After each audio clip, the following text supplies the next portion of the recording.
What's up, guys? Got a question for y'all. In 2025, is the Civivi Elementum still a relevant knife? What do you think? This knife was really the turn of when China budget knives started to become quality knives. This was the first of that breed. You had, prior to this, your $20, $30, $40 China knives were garbage. The Elementum came along, and all of a sudden, now you've got a quality $40 to $50 China knife. And the Elementum was basically what started that. But that's a long time ago. Personally, I think today, yes, this knife still has relevance. It ain't nothing special, I'll tell you that. It's a knife that there's no frills. It is just a good low-cost pocket knife. It's nothing more, nothing less. That's what it is. Just a quality, low-cost pocket knife. I've even give a few out this year. I think they're a great knife for the money still.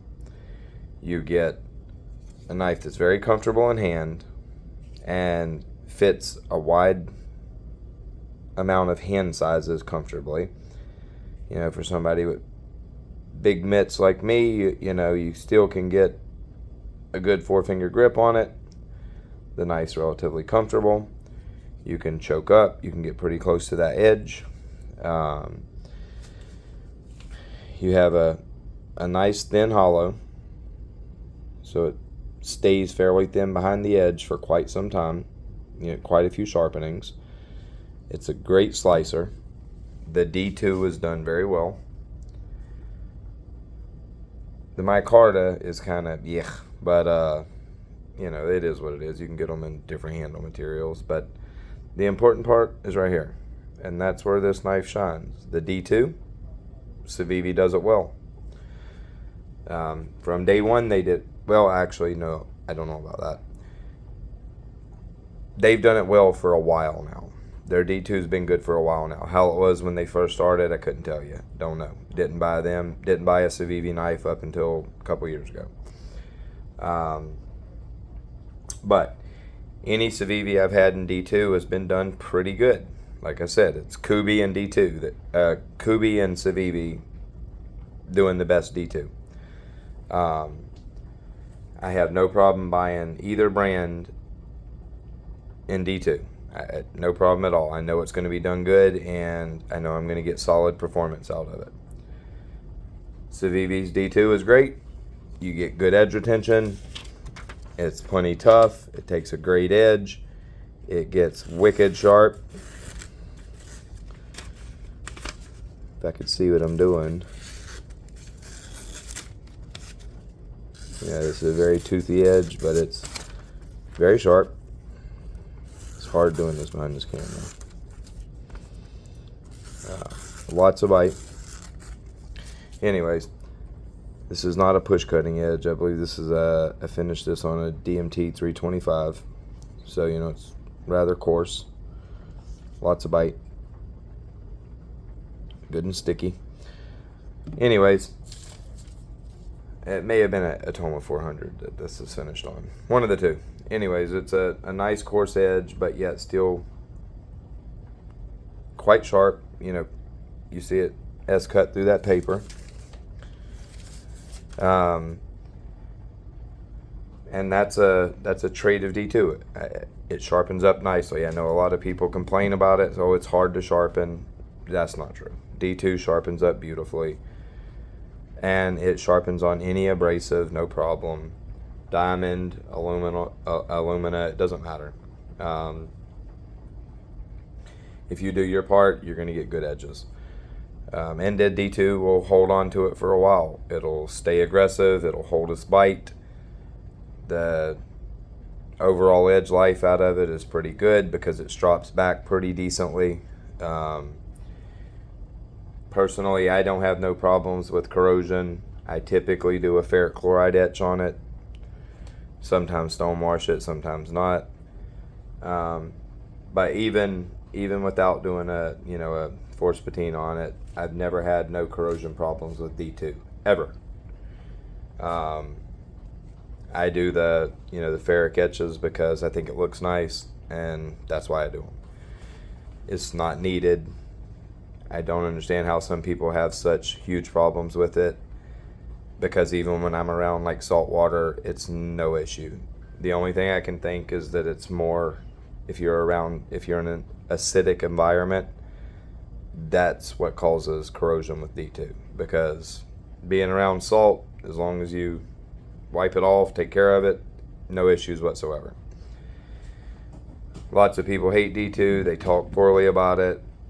They steel snob about it all day long, but I don't know why, because if it's done decently, it's a good steel that performs well, and as long as the money is right, D2 is a perfectly acceptable steel. In fact, me personally, I'll take it over 14C all day long. I don't really care that much for 14C. I know everybody does because some YouTubers said it and everybody kind of hopped on that bandwagon. Me personally, it's a good steel, but I'll take D2 over it any day, just as I would take 154 CM over any of the ingot steels. But I really like D2. It strops back nicely. It touches up easily on a ceramic rod. When you need to do a full sharpening, any abrasive does a good job on it. If you've got a quality alumina stone, it'll do just a perfect job. You got silicone carbide stones, it'll do just perfect. If you've got CBN or diamond, they'll do perfect too. Any abrasive. I wouldn't strop it on chromium oxide, on the wax-based green crap.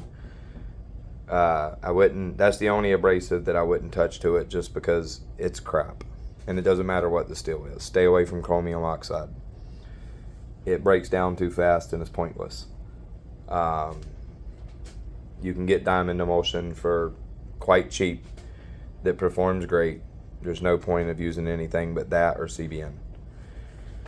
Anyhow, on your D2, keep it coarse or coarser. Say like a DMT 325, a Toma 400 to 600, somewhere in that range. That's going to give you the most performance out of it. That's going to make the D2 be happy as far as the tooth structure that is cut in from the stones. And you have that nice aggressive edge, and then that's going to translate into good cutting and long edge retention. This knife has it all.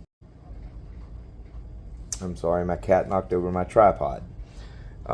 This knife has it all for $50. You've got a well done liner lock action, smooth, good action, good snappy detent, good lockup. You've got a simple but very comfortable grip. You have a great blade shape with a nice hollow grind, so this thing's going to slice very well.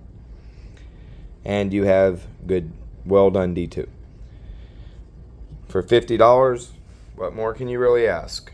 If you need a simple knife that just does a good job at being a knife, here you go. And that's why I personally think that this knife still has relevance even in 2025. Because it's just good at what it does. And that's be a low-cost knife that's comfortable in hand, that cuts good, and does what a knife does, which is cut. You really can't ask for more. I mean, can you get better for $50 nowadays? Yeah, you can. You can get, different locking mechanisms. You can get more comfortable in hand knives. You can get Even you can get 154 cm nowadays for $50. But this knife kind of has it all. And if you just need a simple cutting tool that does a good job as a cutting tool, the Elementum is still valid. Like, I really do believe that this knife is still very relevant all these years later. Let me know what you think. I'd like to hear your opinions on it. Alright guys, y'all have a good night, and I'll talk to you soon.